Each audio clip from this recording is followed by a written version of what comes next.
My job in the military is human intelligence operations, which is fancy for interrogations and source operations. Average about 4 hours of sleep a night. Sleep was very difficult because you go to sleep thinking about it and you wake up thinking about it and you dream about it. One of the hardest things was like the footage that we would get from people's, computers or phones. Going back to why I decided to enlist, like what I would give my life for, I would give my life for freedom because that is my highest value. I know what it's like to grow up enslaved.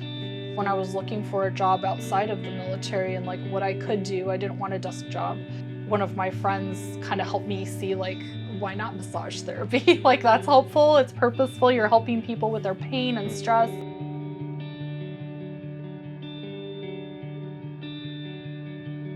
How do you start your life over after growing up in a cult since you were born? After leaving the Children of God cult as a teenager, Julie moved in with her aunt and uncle in the US and began her new life. She attended school for the first time and then joined the military, where she became an interrogator, serving in Iraq. In part 2 of my conversation with Julie, we talk about why she wanted to join the military, what it was like being an interrogator in Iraq, and how she didn't let her childhood traumas stop her from helping others with PTSD.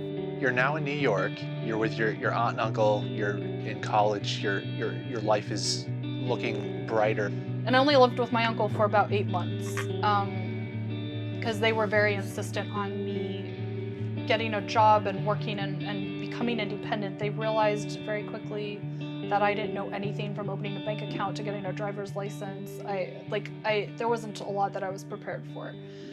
But they did. They prepared me. They did everything a parent should have done to prep their kids to live on their own. And they did a good job. It was still scary, but I did it. After I moved out, I had one phone call. Like, I paid money to call my parents. And somehow my dad had gotten a hold of and spoke with the pastor of the Methodist church in town that I had said I was going to just appease him. But instead of contacting me or talking to me, he went out of his way to contact this pastor from this other church and found out that I'd only been a handful of times and that I hadn't gone back. And that one phone call that I made home was him criticizing me and telling me that I was going to go to hell and that what was I thinking not going to church. And here I was, this young person with 3 jobs, paying for my own college tuition and in an honors program on the honor roll in ROTC, and all he could say was how disappointed he was that I wasn't going to church. And I was working really hard, and that hurt big time. So I really thought about never talking to them again, but my siblings. End of 1999, December of 99, I thought I'd fallen in love and got married way too young. I was looking for a family that I could be proud of and belong to, and that was not it. It turned out poorly.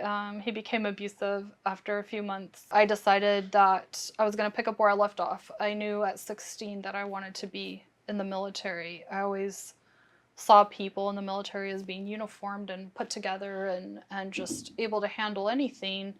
And the Marine security guards at the embassy in Paraguay made a big impression on me. A lot of my friends' parents were either defense attaches or military, and I looked up to them. They always seemed like really legit, great people. And I remember asking the dad of one of my friends that worked at the embassy, like, what it was like to be in the military, and he was very encouraging. And another girl that went to school, her dad was a Vietnam vet he was just a really great person and would answer all my questions about the military, and just, he was probably like one of the first people who really like helped me to believe in myself, and that if this is something that I wanted to do, I could do it, and that it was a good place to get a start in life, and that they would teach me a lot of valuable skills, which they did. And it did make me stronger.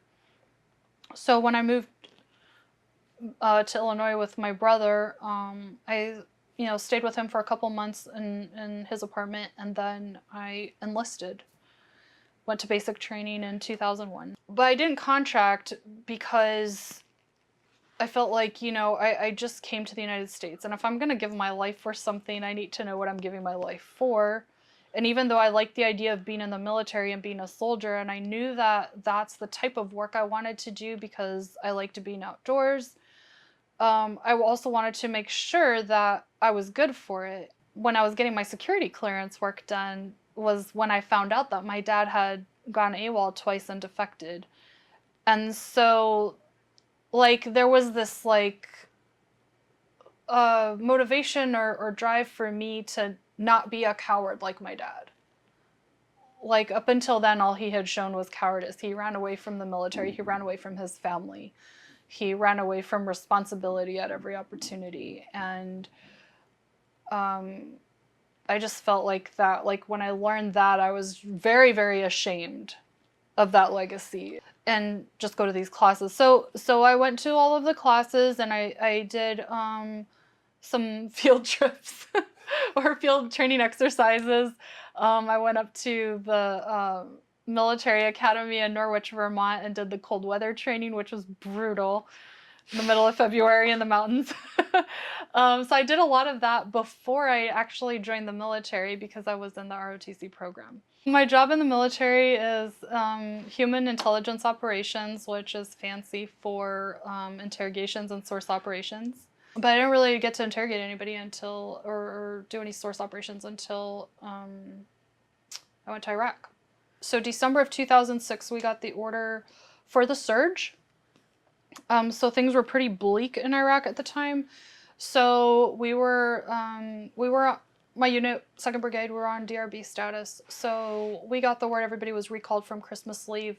January 2nd, everybody's on a plane to Iraq. So it was very quick. And 82nd is awesome. It's a well-oiled machine, and we were ready. However, nothing really quite prepares you for what you're gonna find over there. We did have some cultural classes and things like that, but it definitely wasn't to the extent of we really knew what we were doing. I assume you're on a military base, right, in Iraq, Mm-hmm. and they would bring people to you, right? Are you leaving to go out? How does that process work for interrogating? So a little bit of both. So you can do field interrogations, or you're going out on patrols with people and you do field interrogations on the spot, or they round up people and they bring them to you. There was a detention facility, and we did have people detained there. I was in charge of the facility there for half of the deployment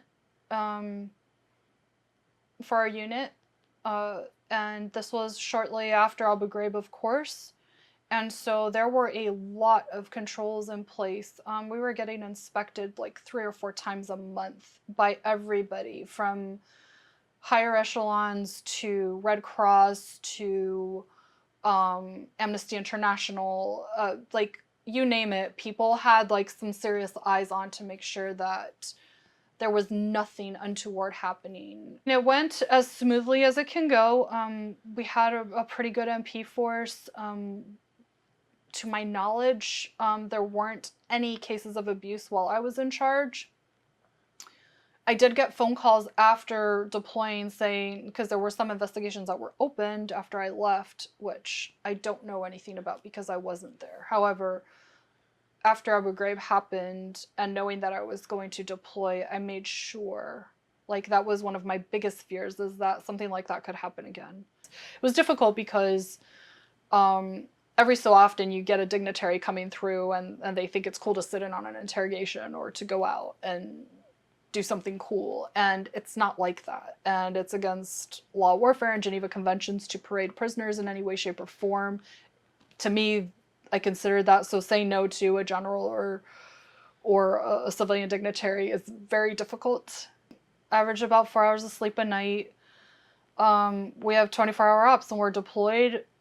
Things keep happening day and night. So by the time you wake up after sleeping, you have to catch up on everything that's been going on.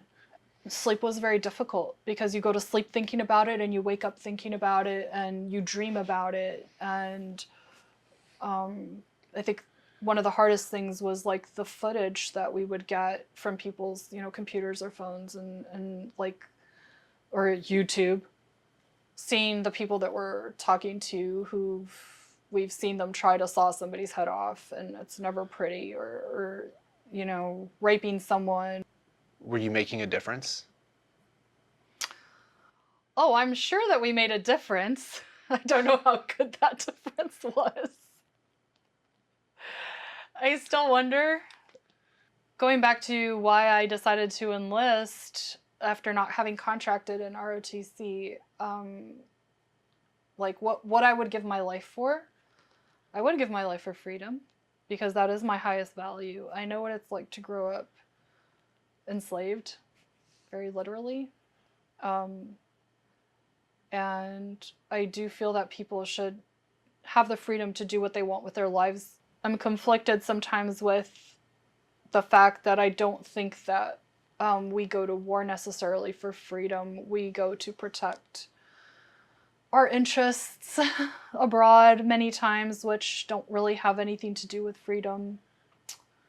Our track record historically, and I think I was naive when I first joined. I didn't know a lot about American history at all. The reason why I'm just fascinated by your story is because of, how you grew up, but now based on what you're doing and how you're helping other people through this myofascial release. So let's talk about kind of how you got into that. I went to school all of 2014, which was my last year on active duty. I started doing that, and I knew that I was going to just go full-time into the reserves because I had my own aches and pains. My body just didn't function the way it needed to. I do have arthritis throughout my spine. I've had some physical injuries. I have a reconstructed ankle, had a concussion, and other, like, I don't want to discuss my whole medical record, You don't but have to. some other more personal things that have happened to me and that have caused me quite a lot of pain, and not understanding how mental health impacts the physical body. At the time that I decided to do massage therapy, so 2014, but rewind back to 2009, about a year and a half after I came back from Iraq, and I was in another abusive marriage, and trying to deal with the PTSD from both Iraq, which triggered a lot of the childhood trauma that I never dealt with, that I thought was behind me, so I didn't need to think about it, combined with being in an abusive marriage, which was very triggering to me, and brought a lot of things up. I did almost kill myself in 2009, which was very difficult to go through. That's when I started, like, shortly before that I had started counseling, but things had just, like, it was the first time that I had ever talked about my childhood with anyone, and it was very raw and very difficult to deal with. And things looked pretty bleak for me. Like, even though my career was great, I had just won instructor of the quarter. I was teaching interrogation to new soldiers, and I was doing well professionally, because, like, my career was the one thing that always went well for me, that I always did, and yeah, it was good. But my personal life was really messed up, and I wasn't one to really tell a lot of people what was going on. Some people knew that my marriage wasn't going so well, but they didn't know all of my background. One of the ways that I tried to get off of as many medications as I was on was to stop with the muscle relaxants and try body work. And that really helped me. So when I was looking for a job outside of the military and, like, what I could do, I didn't want a desk job. One of my friends kind of helped me see, like, why not massage therapy? Like, that's helpful. It's purposeful. You're helping people with their pain and stress. And I thought that's a great idea. I had heard about myofascial release back in 2008 coming off of my deployment. And that word had always stuck in my head. I wasn't fully aware of what it was or what it did, and I never had it before. But it's that word stuck in my head. So when I went to massage school and I started asking more questions, and I found out that it was a thing, and that it is good for trauma, for people who've been through traumatic experiences, I wanted to learn more. So I sent out like 5 emails to 5 different people in the New England area who said that they did myofascial release. And one of them replied. He was a physical therapist for 30 years, and he'd done the John Barnes method, and he was excited that somebody was interested in myofascial release and learning more about it. And Ross Labassiere is his name. He's in Rhode Island. So every other weekend, I would just go out there for a couple of hours while I was in massage school, and I was still on active duty on my last year. And he coached me and trained me, mentored me to learn more about it, and really encouraged me. He said, you know, you really have a knack for this. You understand physical injury like firsthand, and you respond to the work and what this is doing for you. So maybe you should really go and specialize in it. And so that's how I got into myofascial release. I've noticed that the body work itself has such a huge impact on mental health that now I've gone to school for clinical counseling. I want to find a way to integrate both the physical and mental aspect of it. Stress manifests physically as tension in the body, regardless of mental, physical, or emotional stressors. Emotions, I've learned, are 100% physical. You feel things in your body, not you think things in your mind. Well, if I've learned anything in counseling school is don't give advice. And maybe that's what I would say, is that it's not advice. I think what we need more of in the world is to hold space for each other and to acknowledge each other's experience and life. You never know who you're talking to. I've learned that over and over my entire life. Is you could see someone on the street and they're not who you think they are. I'm really working on not judging things at face value. There's always more to the story. There's multiple sides to the story. There's my truth, your truth, and the truth, and everybody else's truth. And what I find is the most empowering to me is having a safe space to be truly who we are. And if I can, in some small way, provide that for someone where they might not be able to be their authentic self in their abusive relationship or at work or wherever, but for a small moment in time, they can feel safe to show who they really are, and then maybe carry that place of empowerment or safety to other aspects of their life where they can truly start to demonstrate who they really are at their core without the fear of judgment. I think that's what I'm all about. Like, accepting someone for all that they are, their pain, as much as their accomplishments.